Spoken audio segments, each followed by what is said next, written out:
വണ്ടി ടൊയോട്ട ഇന്നോവയാണ് വണ്ടി. ഇതിൽ കംപ്ലൈൻ്റ് എന്ന് പറഞ്ഞു കഴിഞ്ഞാൽ ചില സമയങ്ങളിൽ ഗിയർ ഇടുമ്പോൾ ടൈറ്റ് എന്നാണ് പറയുന്നത്. ചില ടൈമുകളിൽ എപ്പോഴും കിട്ടണില്ല. പക്ഷേ ടൈറ്റ് ചെയ്യുമ്പോൾ നമ്മൾ ക്ലച്ച് ഒന്ന് പമ്പ് ചെയ്ത് കഴിഞ്ഞ് കഴിഞ്ഞാൽ അപ്പം തന്നെ ഫ്രീ ആകുന്നുണ്ടെന്നാണ് കസ്റ്റമറുടെ കംപ്ലൈൻറ്റ് പറയുന്നത്. അപ്പോൾ നമ്മളിപ്പോൾ ഇതിൽ നോക്കിയപ്പോൾ ഇതിൽ മറ്റേ ബ്രേക്കിൻ്റെ ഓയിൽ ഫുള്ളായിട്ട് കമ്മിയായിരുന്നു. ബോണ്ട് തുറന്ന് നോക്കുമ്പോൾ സർവീസും ഉണ്ട് ഇതിനകത്ത്. 10K സർവീസ് ഉണ്ട്. ഓയിൽ ഫിൽറ്റർ കാര്യങ്ങൾ മാറാനുണ്ട്. അപ്പോൾ നമ്മൾ വണ്ടി സർവീസിന് വരുമ്പോൾ തന്നെ സ്റ്റാർട്ട് ചെയ്ത് നോക്കുമ്പോൾ ഇതിൻ്റെ ബ്രേക്ക് ലൈറ്റ് വാർണിംഗ് ലൈറ്റ് കത്തിക്കൊണ്ടിരിക്കുന്നുണ്ടായിരുന്നു. അപ്പോൾ സമയം നമ്മൾ മറ്റേ എഞ്ചിൻ റൂം തുറന്ന് ബ്രേക്ക് ഓയിൽ നോക്കുമ്പോൾ ബ്രേക്ക് ഓയിൽ കംപ്ലീറ്റ് ആയിട്ട് ഡ്രെയിൻ ആയിരിക്കുകയാണ്. അപ്പോൾ അതുകൊണ്ടാണ് ഈ ടൈറ്റും വരുന്നത്. എന്ന് വെച്ചാൽ ക്ലച്ച് സിലിണ്ടർ വഴി അല്ലാന്നുണ്ടെങ്കിൽ പൈപ്പ് ലൈൻ വഴി ഏതൊരു വഴി ക്ലച്ചിൻ്റെ ഫ്ലൂയിഡ് ലീക്ക് ആകുന്നുണ്ട്.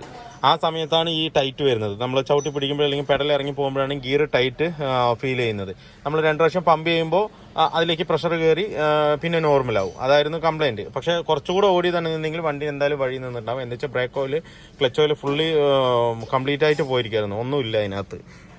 പിന്നെ ക്ലച്ച് ഓയിലും കമ്മിയായാലും നമുക്ക് ബ്രേക്കിന് യാതൊരുവിധ ബുദ്ധിമുട്ടും വരില്ല. എന്ന് വെച്ച് കഴിഞ്ഞാൽ ബ്രേക്കിൻ്റെ പൈപ്പിൻ്റെ കുറച്ച് മുകളിലായിരിക്കും ഈ ക്ലച്ചിൻ്റെ ഫ്ലൂയിഡിൻ്റെ പൈപ്പ് ലൈൻ കൊടുത്തിരിക്കുന്നത്. അപ്പോൾ ക്ലച്ച് ഫെയിലായാലും ബ്രേക്കിന് യാതൊരുവിധ ബുദ്ധിമുട്ടും വരില്ല, ബ്രേക്ക് ഓയിൽ കമ്മിയായി എന്ന് പറഞ്ഞിട്ട്. അപ്പോൾ എപ്പോഴും നമ്മൾ ഈ വാർണിംഗ് ലൈറ്റ്, എന്നിട്ടും അവർ ഈ വാർണിംഗ് ലൈറ്റ് ശ്രദ്ധിച്ചിട്ടില്ല. മീറ്ററിലുള്ള വാർണിംഗ് ലൈറ്റ്, ബ്രേക്ക് ലൈറ്റ് കത്തുന്നത് ശ്രദ്ധിച്ചിട്ടേ ഇല്ല. അപ്പോൾ എപ്പോഴും നമ്മൾ എന്തെങ്കിലും എക്സ്ട്രാ ഒരു വാർണിംഗ് ലൈറ്റ് വന്നു കഴിഞ്ഞ് കഴിഞ്ഞാൽ അപ്പം തന്നെ അതൊന്ന് ഇൻഫോം ചെയ്യേണ്ടതെന്ന് വെച്ച് കഴിഞ്ഞാൽ ചെറിയ ഒരു പ്രശ്നം ഉണ്ടാവുള്ളൂ നമുക്ക് ചെയ്യേണ്ടത്. ഇല്ലെങ്കിൽ അത് വലിയ ബുദ്ധിമുട്ടിലേക്ക് ആവാൻ പറ്റില്ല. ഇതിപ്പോൾ വഴിയിൽ എവിടെയെങ്കിലും പോയി നിന്നാണെന്നുണ്ടെങ്കിൽ നമുക്ക് അവിടെ ഈ ഒരു ഇന്നോവ ആയതുകൊണ്ട് നമുക്ക് ക്ലച്ച് സിലിണ്ടർ അവിടെ തന്നെ മാറാം. പക്ഷേങ്കിൽ വേറെയുള്ള മറ്റുള്ള വണ്ടി സ്വിഫ്റ്റ് കാര്യങ്ങളൊക്കെ ആണെന്നുണ്ടെങ്കിൽ പിന്നെ കെട്ടി വലിക്കണം, അങ്ങനെയുള്ള ഒരുപാട് ബുദ്ധിമുട്ടുകളുണ്ട്. അപ്പോൾ ചെറിയൊരു വാർണിംഗ് ലൈറ്റ് ആണ്, എന്ത് വാർണിംഗ് ലൈറ്റ് ആണെങ്കിലും വന്ന ഈ നോർമലായിട്ടുള്ള പ്രശ്നത്തിൽ നിന്ന് എന്ത് പ്രശ്നം വന്നാലും പെട്ടെന്ന് തന്നെ ഒരു അടുത്തുള്ള വർക്ക്ഷോപ്പ് അല്ലാന്നുണ്ടെങ്കിൽ സ്ഥിരം നോക്കുന്ന മെക്കാനിക്ക് അല്ലാന്നുണ്ടെങ്കിൽ ഷോറൂമിലേക്ക് ഒന്ന് വിളിച്ചിട്ട് ഇൻഫോം ചെയ്യുക. ഇൻഫോം ചെയ്തതിന് ശേഷം മാത്രം വണ്ടി എടുക്കുക. അപ്പോൾ ചെറിയൊരു നമുക്ക് പണിയോട് കൂടിയിട്ട് അത് ഒതുങ്ങും. അല്ലാത്ത പക്ഷം നമുക്കത് വലിയ ബുദ്ധിമുട്ടാവും. അപ്പോൾ അങ്ങനെ ഇതിനിപ്പോൾ വേറെ ബുദ്ധിമുട്ടൊന്നും ഉണ്ടായിരുന്നില്ല. വർക്ക്ഷോപ്പിൽ വന്ന് നിന്നപ്പോഴാണ് ഇങ്ങനെ ക്ലച്ച് ടൈറ്റ് എന്ന് പറഞ്ഞത്. അപ്പോൾ നോക്കിയപ്പോൾ ഇതിൻ്റെ ബ്രേക്ക് ഓയിൽ കംപ്ലീറ്റും പോയിരിക്കുകയാണ്. ഞാൻ എവിടെ നിന്നാണ് ലീക്കുള്ളതെന്ന് ഞാൻ കാണിച്ചു തരാം. ഇപ്പം ഇന്നോവയുടെ ക്ലച്ച് സിലിണ്ടർ വരുന്നത് ഗിയർ ബോക്സിൻ്റെ സൈഡായിട്ടാണ് വരുന്നത്. ഈ ഗിയർ ബോക്സിൻ്റെ കേസിനകത്ത് തന്നെയാണ് ഇതിൻ്റെ മൗണ്ടിങ് വരുന്നത്. 2 12 വോൾട്ട് ഒരു പൈപ്പ് ലൈൻ വരും, അത്രേ ഇതിനകത്തുള്ളൂ. 10 ഒരു ബോൾട്ടാണ് ഇതിനകത്ത് വരുന്നത്. നമ്മൾ കട്ടറിങ് വെച്ചിട്ട് അയക്കാവുന്ന പോലെ. ഇപ്പോൾ ഇവിടെ നിന്നാണ് കംപ്ലീറ്റ് ആയിട്ട് ലീക്ക് ആയിരിക്കുന്നത്. കണ്ടില്ലേ, ഇത്രയും ഓയിൽ കംപ്ലീറ്റ് ലീക്കാണ്, കണ്ടോ, ഒഴുകുന്നതാണ്. അത്രയും ലീക്കാണ് ഇതിനകത്ത്. പക്ഷേ അത്ര ലീക്കായാലും നമുക്കിത് പ്രഷർ കിട്ടും. 2-3 പ്രാവശ്യം പമ്പ് ചെയ്താൽ മാത്രം നമുക്ക് ഗിയർ ഇടാൻ പറ്റും. പക്ഷേ ഫുള്ളായിട്ട് പുറത്ത് തള്ളിപ്പോയാൽ നമുക്ക് പിന്നെ ഒന്നും ചെയ്യാൻ പറ്റില്ല. ഗിയർ ഒട്ടും തന്നെ വീഴില്ല. പിന്നെ നമുക്ക് അത് വഴിയിൽ വെച്ച് മാറേണ്ടി വരും. വഴിയിൽ വെച്ച് മാറാൻ ഇത് വലിയ ബുദ്ധിമുട്ടൊന്നുമില്ല. ജസ്റ്റ് ഒന്ന് പൊക്കിയാൽ മതി. ഈ ഒരു സൈഡ് പൊക്കി കഴിഞ്ഞ് കഴിഞ്ഞാൽ ഈസി ആയിട്ട് മാറാൻ പറ്റും. വലിയ റിസ്കോ കാര്യങ്ങളൊന്നും ഇല്ലാത്തതാണ്. അപ്പോൾ എന്തായാലും നമുക്ക് ഈ സിലിണ്ടർ മാറാം. നമുക്കിപ്പോൾ സിലിണ്ടർ വന്നിട്ടുണ്ട്. ഞാൻ ടൊയോട്ടയുടെ എല്ലാം എടുത്തിരിക്കുന്നത് അതർ മേക്കാണ്. അതർ മേക്കിൽ ബെസ്റ്റ് ക്വാളിറ്റി ഉള്ള സാധനം തന്നെയാണ് എടുത്തിരിക്കുന്നത്. അപ്പോൾ ഇതാണ് സിലിണ്ടർ വരുന്നത്, ക്ലച്ചിൻ്റെ സിലിണ്ടർ വരുന്നത്. അപ്പോൾ നമുക്കിത് എന്തായാലും അതിലേക്ക് മാറ്റാൻ വേറെ ഒന്നുമില്ല. ഇതിനകത്ത് 2 12 വോൾട്ട് അയച്ച് ഈ പൈപ്പിൻ്റെ ഒരു ഇവിടെ ഒരു ലൈനും അയച്ചു കഴിഞ്ഞാൽ ഈസി ആയിട്ട് പുറത്ത് വരും. അങ്ങനെ ഇൻസ്റ്റാൾ ചെയ്യുക, ഒന്ന് ബ്ലീഡ് ചെയ്ത് കഴിഞ്ഞ് കഴിഞ്ഞാൽ സംഗതി ഓക്കെ ആവും. അപ്പോൾ എന്തായാലും നമുക്കിത് അതഴിച്ചിട്ട് ഇത് മാറ്റാം. നമ്മളിപ്പോൾ ഇതിൻ്റെ പുതിയ സിലിണ്ടർ മാറ്റിയിട്ടുണ്ട്. ഇനിയിപ്പോൾ നമുക്കൊന്ന് എയർ ബ്ലീഡ് ചെയ്യണം. എയർ ബ്ലീഡ് ചെയ്യാനായിട്ട് നമ്മൾ ഇതൊന്ന് തുറന്ന് വിട്ടിട്ട് ഒരു 10 മിനിറ്റ് വെയിറ്റ് ചെയ്താലും മതി. ഇന്ന് ഡ്രോപ്പ് ആയതിനു ശേഷം ഫുള്ള് ടൈറ്റ് ചെയ്തിട്ട് പിന്നെ പമ്പ് ചെയ്യുക. ഫസ്റ്റ് തന്നെ പമ്പ് ചെയ്യാണ്ട് അതിൽ എയർ ആദ്യം കളഞ്ഞതിന് ശേഷം വീണ്ടും ഒരു 2 പ്രാവശ്യം പമ്പ് ചെയ്ത്, അങ്ങനെ ചെയ്യുമ്പോൾ 2 പ്രാവശ്യം പമ്പ് ചെയ്താൽ തന്നെ പെഡൽ ഫുള്ളായിട്ട് കയറും. ഇതാണ് നമ്മൾ മാറ്റിയ സിലിണ്ടർ. ഇതുണ്ടോ, ഇത്രത്തോളം പക്കയായിട്ട് പോയി. അതിനകത്ത് അല്ലേ ലീക്കായി കംപ്ലീറ്റും ഇതായിപ്പോയി. ഇതിൽ കൂടുതലും ഇതിൻ്റെ ഉള്ളിലുള്ള ഇതിന് ക്രാക്ക് വരുമ്പോഴാണ് ഇങ്ങനെയുള്ള പ്രശ്നങ്ങൾ കൂടുതലായിട്ടും വരുന്നത്. പിന്നെ അതുപോലെ ഓയിൽ നമ്മൾ മാറ്റാതെ ഇങ്ങനെ ചളി പിടിച്ചിരിക്കുമ്പോൾ ഉള്ളിൽ തുരുമ്പിൻ്റെ അംശം പോലെ കാണും. ഇതുണ്ട, ഇത് ക്രാക്കാവും. ഇത് അതിൻ്റെ ഉള്ളിൽ കിടന്ന് ഒരയുമ്പോൾ ഫുള്ളായിട്ട് ക്രാക്കാകാനും സാധ്യതയുണ്ട്. എന്ന് വെച്ച് കഴിഞ്ഞാൽ നമ്മൾ ക്ലച്ച് റിലീസ് ചെയ്യുമ്പോൾ ഈ സാധനം ഉള്ളിലേക്ക് പോകുമ്പോൾ ഇവിടെ ഈ ബൂട്ട് വഴി മണലും മണ്ണോ എന്തെങ്കിലും ഇതിനകത്ത് കയറിയിട്ടുണ്ടെങ്കിൽ ഉള്ളിൽ പോയിട്ട് തിരിച്ച് വരുമ്പോൾ ആ മണ്ണോട് കൂടിയിട്ട് ഇങ്ങോട്ട് പിസ്റ്റൺ തള്ളുമ്പോൾ അതിലേക്ക് വരകളും സ്ക്രാച്ചുകളും വീഴും. സ്ക്രാച്ച് വീഴുമ്പോഴാണ് കൂടുതലായിട്ടും ലീക്ക് ഔട്ട് ആകുന്നത്. മെയിനായിട്ട് അതിൻ്റെ സീലൊന്നും അത്ര പെട്ടെന്നൊന്നും ഇത് പോകില്ല. ഇങ്ങനെ വരുമ്പോഴാണ് ബൂട്ട് കറക്റ്റായിട്ട് അതിൽ സീറ്റിംഗ് ആയിട്ട് ഇരിക്കാതിരിക്കുമ്പോൾ വെള്ളം കയറി തുരുമ്പായി മണ്ണ് ഉള്ളിൽ കയറിയിട്ട് അങ്ങോട്ടും നീങ്ങുമ്പോൾ സ്ക്രാച്ച് ആയിട്ടാണ് കൂടുതലായിട്ടും ഇതിൻ്റെ മറ്റേ സിലിണ്ടർ പോകുന്നത്. അല്ലാത്ത പക്ഷം ഒന്നും ഒരു കുഴപ്പമുണ്ടായില്ല. ഫുള്ളായിട്ട് നല്ല ലൈഫുള്ള തന്നെയാണ് ഇതിൻ്റെ ഓരോ പാർട്സിൻ്റെ ടൊയോട്ടയുടെ. ഇപ്പം ഇനിയിപ്പോൾ നമുക്ക് എന്തായാലും ബ്ലീഡ് ചെയ്തിട്ട് നമുക്ക് ക്ലച്ച് ചവിട്ടി നോക്കാം. അതുപോലെ തന്നെ ഇതിൻ്റെ ക്ലച്ചിൻ്റെ ഫോർക്കിന്ന് ചെറിയൊരു സൗണ്ട് വന്നുകൊണ്ടിരിക്കുന്നുണ്ട്. ചവിട്ട് കണ്ടില്ലേ, ഈ സൗണ്ടാണ് അത്. ഇതിൻ്റെ ഫോർക്ക് ഇരിക്കുന്ന ഒരു ബോൾ പോലത്തെ ഒരു പിന്നുണ്ട്. ആ പിന്നിൽ തുരുമ്പ് കയറിയിട്ടാണ് ഈ സൗണ്ട് വരുന്നത്.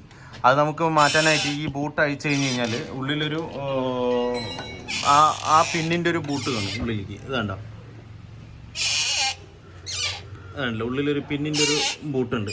ആ ബൂട്ടിലേക്ക് നമ്മൾ കറക്റ്റ് ആ ബൂട്ടിനൊന്ന് പയ്യെ പുറത്താക്കിയിട്ട് അതിലേക്ക് WD-40 കറക്റ്റായിട്ട് അടിച്ചു കൊടുത്തു കഴിഞ്ഞ് കഴിഞ്ഞാൽ ആ സൗണ്ട് കംപ്ലീറ്റ് ആയിട്ട് നിൽക്കും.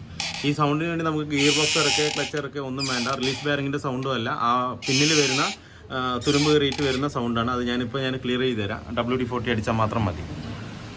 ഇതാണ്ടല്ലോ, ഇപ്പോൾ ഞാൻ പ്രസ് ചെയ്യുന്നുണ്ട്. ഉള്ളിലേക്ക് WD-40 മാത്രമേ അടിച്ചിട്ടുള്ളൂ. ഇപ്പോൾ കംപ്ലീറ്റ് ആയിട്ട് ആ സൗണ്ട് കംപ്ലീറ്റ് ആയിട്ട് പോയിട്ടുണ്ട്.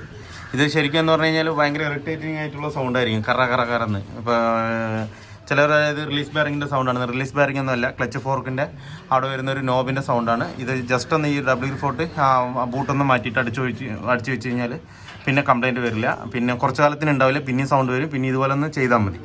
പിന്നെ നമ്മൾ ക്ലച്ച് കയറ്റുമ്പോൾ ഗിയർ ബോക്സ് ഇറക്കി ക്ലച്ചൊക്കെ ഓവറോൾ ചെയ്യുമ്പോൾ എപ്പോഴും ആ പിന്നിൽ നല്ലവണ്ണം ഹൈ ടെമ്പറേച്ചർ ഗ്രീസ് തന്നെ ഇട്ട് കയറണം. സാധാ ഗ്രീസ് ഇടാൻ പാടില്ല. സാധാ ഗ്രീസ് ഇട്ട് കഴിഞ്ഞാൽ മെൽറ്റായി പുറത്തേക്ക് ചാടും.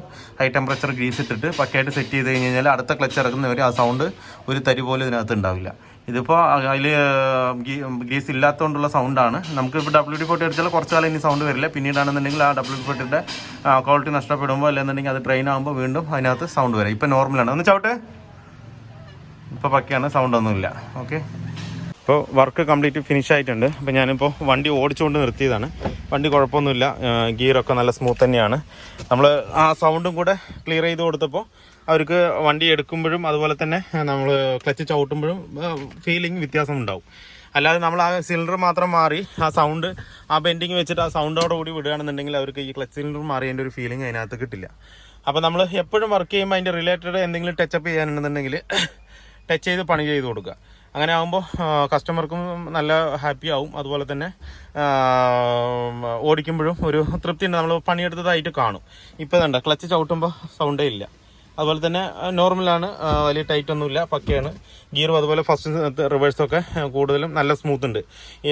ഈ ക്ലച്ചിൻ്റെ സിലിണ്ടർ പോയി കഴിഞ്ഞ് കഴിഞ്ഞാൽ പെട്ടെന്ന് കൂടുതലായിട്ട് നമുക്ക് അനുഭവപ്പെടുന്നത് ഫസ്റ്റ് ഇടുമ്പോഴും റിവേഴ്സ് ഇടുമ്പോഴാണ് ഇതിൻ്റെ സൗണ്ട് ഫീൽ ചെയ്യുന്നത്. ഇപ്പോൾ ഭയങ്കര സ്മൂത്തായിട്ട് തന്നെയാണ് വീണുകൊണ്ടിരിക്കുന്നത്, പക്കയാണ്. അതുപോലെ തന്നെ എപ്പോഴും നമ്മൾ ഇതുപോലെ എഞ്ചിനോ ചില വണ്ടികളൊക്കെ എഞ്ചിൻ ഓയിൽ മാത്രം മാറാൻ വേണ്ടി വരും.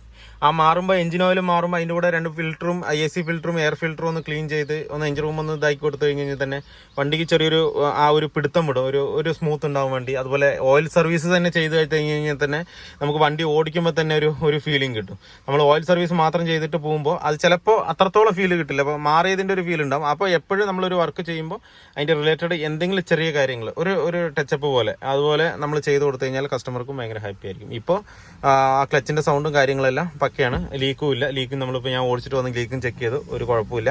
അപ്പോൾ വീഡിയോ എല്ലാവർക്കും ഇഷ്ടമായാലും ഒന്ന് ലൈക്ക് ചെയ്യുക, ഷെയർ ചെയ്യുക, അതുപോലെ തന്നെ സബ്സ്ക്രൈബ് ചെയ്യാതെയാണ് വീഡിയോ കാണുന്നതെങ്കിൽ ഒന്ന് സബ്സ്ക്രൈബ് ചെയ്ത് സപ്പോർട്ട് ചെയ്യുക. മറ്റൊരു വീഡിയോയിലേക്ക് കാണുന്നവരെ എല്ലാവർക്കും ബൈ.